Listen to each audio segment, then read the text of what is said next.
사랑하는 초업제교회 성도 여러분, 유튜브 시청자, 구독자 여러분 반갑습니다. 김정빈 목사입니다. 간밤에도 평안히 잘 주무셨습니까? 오늘은 2026년 1월 18일, 오늘 1월의 세 번째 주일 아침입니다. 오늘도 주 안에서 복된 주일 되시기를 바라면서 제가 기도하고 오늘의 말씀 묵상을 시작합니다. 하나님 감사합니다. 간밤도 지켜주시고 또 이렇게 주일을 허락하여 주시니 감사합니다. 오늘도 거룩하고 복된 주일을 맞이했습니다. 오늘도 이 주일도 주 안에서 참 예배 잘 드리고 은혜 받는 주일 되게 하시고 무엇보다 하나님의 뜻을 이루는 복된 주일 될 수 있도록 저희들을 축복하여 주옵소서. 이 시간도 말씀 묵상할 때 주의 음성을 듣게 하시고 하나님의 뜻을 깨닫는 복된 이 시간 되게 하여 주옵소서. 모든 이 시간 주께 의탁하옵고 예수님 이름으로 간절히 기도하옵나이다. 아멘. 할렐루야. 주 안에서 좋은 주일입니다. 오늘 함께 말씀 묵상하실 우리 본문의 말씀은 마태복음 오늘 4장 1절부터 11절의 말씀이 되겠습니다. 우리 개역 개정판으로 한번 다 같이 읽도록 하겠습니다. 그때 예수께서 성령에 이끌려 마귀에게 시험을 받으러 광야로 가사 40일을 밤낮으로 금식하신 후에 줄이신지라. 시험하는 자가 예수께 나와서 이르되 내가 만일 하나님의 아들이거든 명하여 이 돌들로 떡덩이가 되게 하라.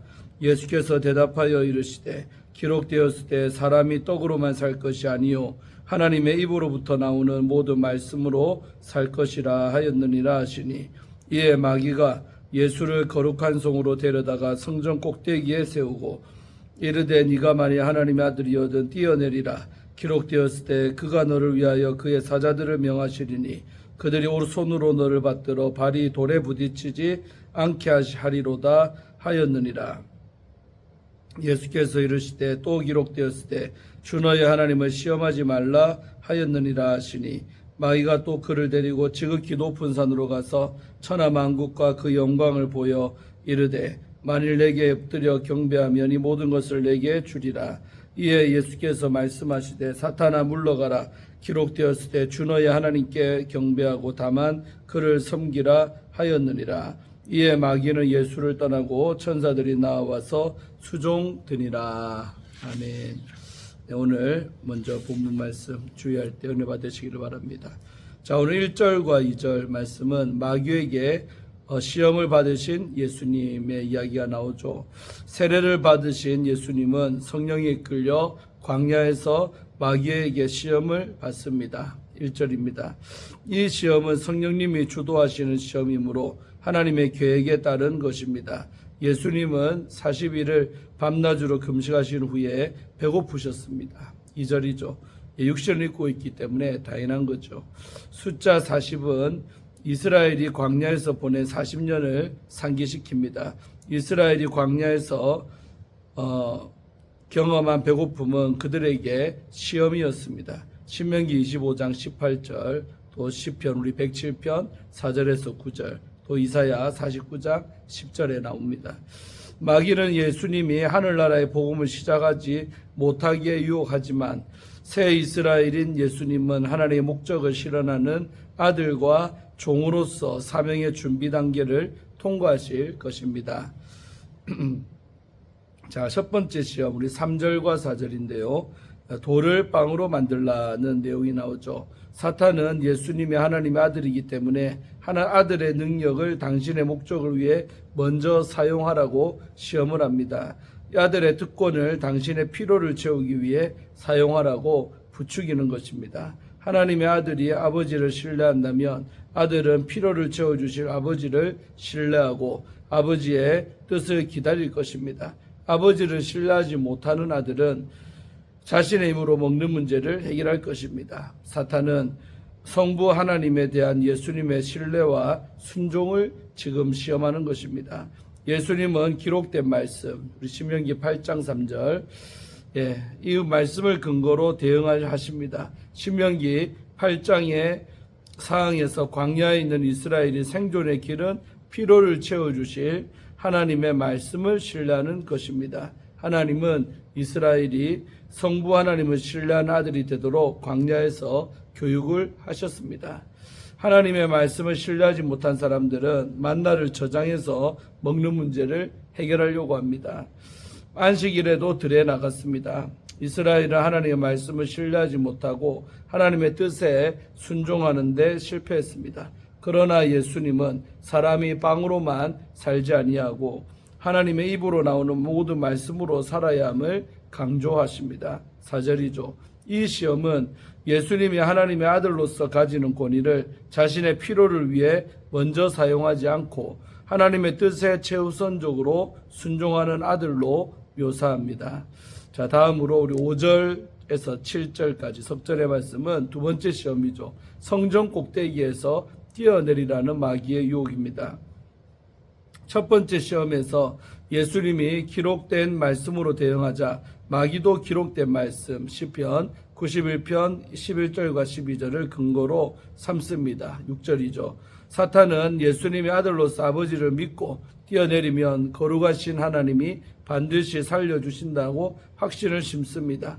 이번에도 사탄은 하나님의 아들이라는 예수님의 신분을 언급하며 하나님 아들로서 특권을 활용하도록 부추깁니다. 특별히 시편 91편은 성전 주제와 연결되기 때문에 사탄은 성전 위에 예수님을 세우고 하나님의 보호하심을 믿어야 함을 강조합니다. 사탄의 시험은 성경의 문맥을 이해하지 못하고 한 구절만 사용하는 것의 위험성을 잘 보여줍니다.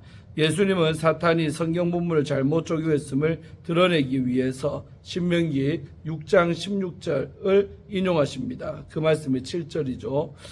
이는 이스라엘이 마사에서 경험한 실패와 관련이 있습니다. 백성은 르비딤에서 먹을 물을 구할 수가 없자 모세를 원망하면서 바위에서 물을 내는 기적으로 하나님이 함께 하심을 입증하라고 요구를 했습니다.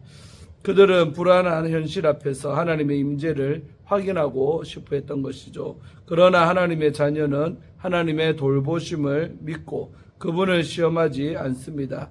예수님은 하나님의 아들로서 죽음의 순간에도 아버지를 신뢰하실 것입니다. 자, 다음으로 우리 8절, 9절, 10절의 말씀입니다. 절하면 마지막 이제 시험인데 절하면 왕국을 주겠다라고 마귀가 말하죠. 마귀는 지극히 높은 산에 예수님을 데리고 가서는 온 세상을 다스리는 영광을 주겠다라고 8절에 말합니다. 사탄은 자신에게 엎드려 경배하며 지금 보여준 모든 것을 주겠다라고 9절에서 약속을 하죠. 엎드려 경배하는 태도는 충성을 맹세하는 행동입니다. 마귀는 이번에는 네가 만약 하나님의 아들이었더니라는 표현을 쓰지 않는데 이는 하나님의 관계가 아니라 마귀와의 관계로 영광을 얻도록 시험하기 위해서입니다. 예수님이 세상의 영광을 위해 왔다면 마귀의 제안을 받아들이셨을 것입니다. 특히 고난받고 십자가에 죽는 시련 없이 영광을 얻는다는 약속은 고난의 길을 가야 하는 예수님께 시험이 될 수밖에 없습니다. 십자가 없는 영광을 얻는 순간 예수님은 하나님의 아들이 아니라 마귀의 종이 됩니다. 마귀의 말은 거짓말이죠. 마귀는 높은 산에 올라서 모든 영광을 주겠다라고 약속하지만 부활하신 예수님께 하늘과 땅의 모든 권세를 주실 분은 하나님이십니다. 예수님은 사탄아 물러가라는 명령으로 사탄의 시험을 10절에서 이기십니다. 그리고 신명기 6장 13절을 근거로 하나님을 경배하고 섬겨야 함을 강조합니다. 세 번째 시험에서는 마귀는 십자가 없는 영광을 약속을 했습니다. 그러나 예수님은 마귀가 제시한 것과 같은 나라를 건설하기 위해 오시지 않았으며 그런 나라를 얻기 위해 부당한 방식을 택하는 그런 아들도 아니었습니다. 마귀는 하나님의 아들이 고난의 길을 가지 못하기에 계속 방해할 것입니다. 그러나 예수님은 사탄아 내 뒤로 물러가라고 명령하실 것입니다. 예수님은 고난과 죽음을 통과해 하나님이 주시는 모든 권능을 얻으실 것입니다. 아멘. 자, 마지막으로 11절 한 절 말씀은 예수님을 떠나는 마귀에 관한 말씀이 나오죠. 예수님이 세 번째 시험을 이기자 마귀는 물러가고 천사들이 아버지를 신뢰한 예수님을 섬깁니다. 천사의 섬김은 음식을 제공하는 것도 포함됩니다. 천사들이 세 가지 시험에서 이긴 예수님을 섬긴 장면은 아들의 순종에 대한 하나님의 신뢰하심을 보여줍니다. 성부 하나님은 아버지를 신뢰하고 아버지의 뜻을 이루고자 순종한 아들의 필요를 채워주실 것입니다. 사탄은 물러갔으나 다시 찾아올 것입니다. 사탄은 베드로를 통해 또 십자가에서는 지나가는 사람과 종교 지도자들의 말로 다시 찾아올 것입니다. 그러나 예수님은 먼저 아버지의 뜻에 순종하시고 십자가에서 숨을 거두실 때까지 고난받는 종의 길을 끝까지 완주하십니다. 아멘. 예, 오늘 이어서 말씀으로 승리하는 성도의 신앙이라는 우리 주제를 갖고 함께 말씀 묵상할 때 은혜 받기를 바랍니다.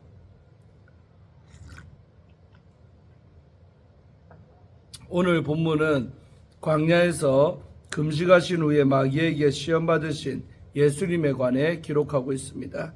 예수님은 성령의 인도하심을 아래 마귀의 유혹을 받으셨지만 말씀으로 분별하고 순종으로 승리하셨습니다. 이 말씀은 우리가 세상의 가치와 방법의 유혹에서도 말씀을 신뢰할 때 승리할 수 있음을 보여줍니다. 그 구체적인 방법이 무엇이겠습니까? 첫째로 결핍의 시험 앞에서 말씀으로 순종해야 합니다. 예수님은 성령께 끌려 광야에서 40일을 금식을 하셨습니다. 하나님의 사랑하신 아들이라는 선포 후에 시험이 찾아왔다는 사실은 은혜의 순간과 시험의 현실이 함께 올 수 있음을 잘 보여줍니다. 마귀는 사람의 가장 연약한 부분을 먼저 파고듭니다. 40일을 금식하신 예수님께 네가 만일 하나님의 아들이어든 이 돌들로 떡이 되게 하라고 합니다. 이는 합리적이고 당장의 필요를 채울 수 있는 좋은 방법처럼 보입니다. 그러나 예수님은 마귀의 시험에 신명기 8장 3절 말씀을 하시며 사람이 떡이 아닌 하나님의 말씀으로 살아야 함을 강조하셨습니다. 이는 삶의 주권이 능력이나 상황이 아니라 하나님의 말씀에 있음을 의미합니다. 이처럼 우리가 당면하는 삶의 언어를 믿음의 언어로 이해할 때 유혹을 이길 수가 있는 것입니다. 결핍의 광야에서 말씀을 의지하고 순종하는 태도가 시험을 승리하는 통로입니다. 삶의 결핍으로 세상과 타협하고자 하는 유혹 앞에 상황이 아닌 말씀을 의지함으로 승리하는 성도가 되시기를 기도드립니다. 둘째로 자랑의 유혹 앞에서 하나님을 우리는 신뢰해야 합니다. 두 번째 유혹은 성전 꼭대기에서 일어납니다. 마귀는 시편 91편을 인용해 뛰어내리라라고 유혹을 하지요. 예수님이 뛰어내리면 그를 사랑하시는 하나님이 안전하게 지켜주시리라는 시험이었습니다. 두 번째 시험은 언뜻 하나님을 향한 믿음을 보이라는 제안 같지만 본질은 하나님을 증명하게 만들려는 유혹입니다. 이에 예수님은 신명기 6장 16절을 인용하시며 주 너의 하나님을 시험하지 말라고 선포하십니다. 사랑하는 우리 성도 여러분, 믿음은 하나님의 사랑을 증명하는 것이 아니라 어떤 상황에서도 하나님을 신뢰하며 그 뜻에 순종하는 자세입니다. 삶에서 만나는 자랑의 유혹 앞에서 마귀의 시험을 이기신 예수님을 기억하며 하나님을 신뢰하시기를 소망합니다. 마지막으로 우리는 세상의 영광 앞에서 오직 하나님만 예배해야 합니다. 마귀의 세 번째 유혹은 권세와 영광의 현장에서 벌어집니다. 그는 예수님을 높은 산으로 인도해 세상의 영광을 보여줍니다. 그리고 자신에게 엎드려 경배하면 그 모든 것을 예수님께 주겠노라고 약속합니다. 십자가 없는 영광, 고난 없는 승리, 또 순종 없는 결과를 제안하는 유혹이죠. 이에 예수님은 주 너의 하나님께 경배하고 다만 그를 섬기라고 말씀하시며 마귀의 시험을 이기십니다. 자신에게 경배하며 모든 것을 주겠다는 마귀의 시험으로 성도가 만나는 시험의 본질이 무엇인지 우리는 알 수 있습니다. 믿음의 시험은 무엇을 얻느냐보다 누구를 경배하느냐의 문제입니다. 예배의 대가가 아니라 예배의 대상과 방향이 인생을 결정하는 것입니다.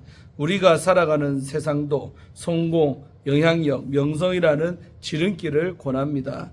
그러나 사랑하는 성도 여러분, 예수님은 세상의 영광이 아닌 십자가를 선택하셨고 부활로 승리하셨습니다. 우리도 눈앞에 있는 영광이 아니라 하나님 안에 섬기는 참된 예배자로서 서기를 바랍니다. 세상의 가치가 아닌 영원한 소망을 품고 살아감으로써 세상의 진리 되신 이 하나님을 예배하는 자리로 나오는 은혜의 역사가 나타나기를 기도합니다. 사랑하는 우리 초업제의 교회 성도 여러분, 오늘 말씀은 그리스도의 십자가 사랑으로 하나님의 자녀가 된 성도가 세상의 시험 속에서 어떻게 승리하는지 가르쳐 줍니다. 삶의 고단한 상황에서 하나님의 사랑을 기억하며 끝까지 신뢰하는 성도가 되시기를 소망합니다.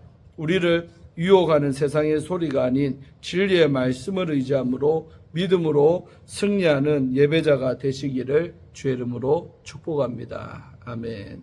네, 우리 마지막으로 우리 박재은 목사님이 쓴 쉬운 교리, 우리 생명의 말씀사에서 나온 책인데 그 일부분을 읽어드리고 마치려고 합니다.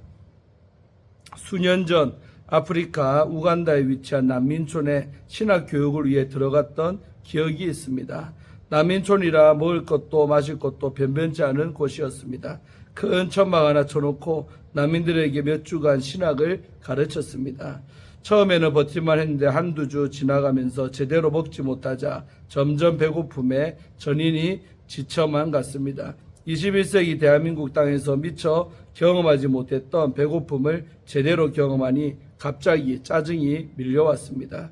제대로 먹지 못하고 마시지 못하니 짜증이 머리 끝까지 치밀어 올랐습니다. 참으로 생경한 경험이었습니다. 여호와 입에서 나오는 모든 말씀도 제대로 먹지 못하고 제대로 마시지 못하면 이처럼 짜증납니다. 교회를 다녔지만 신앙생활을 오래 했지만 기도와 예배생활도 꾸준히 했지만 하나님의 말씀을 제대로 먹지 못했다면 신앙생활을 하면 할수록 짜증이 나고 하면 할수록 불평과 불안만 가득 늘어갑니다. 이 모든 문제의 원인은 배고파서입니다. 영적으로 배가 고프니 세상이 다 검은색으로 보이기 시작하는 것입니다. 은혜를 받아야 합니다. 은혜를 누려야 합니다. 은혜라는 팥빵 안에는 반드시 말씀이라는 팥이 존재합니다. 말씀이 없는 은혜도 없습니다. 말씀이 부재하는 곳에는 당연히 은혜도 부재합니다. 그래서 말씀을 은혜의 방편이라고 부릅니다. 은혜를 받는 방식은 말씀뿐입니다. 아멘. 참 시의적절한 주일에 인용된 말씀입니다. 오늘도 거룩한 주일날 정말 주의 전에 나와서 우리가 무엇을 바라고 오십니까? 바로 하나님의 생명의 말씀을 받기 위하여 주일에 나오는 것입니다. 그래서 우리가 영적으로도 배고프지 않아야 짜증이 안 나고 불안도 없고 불평도 불만도 없을 줄로 믿습니다. 오늘도 생명의 말씀을 잘 받아 누리는 우리 모두가 되시기를 주의 이름으로 축원합니다. 기도하고 마치겠습니다. 하나님 감사합니다. 오늘 거룩하고 복된 주일 아침에 이렇게 마태복음 4장 1절부터 11절의 말씀을 통해 은혜 받게 하심에 감사합니다.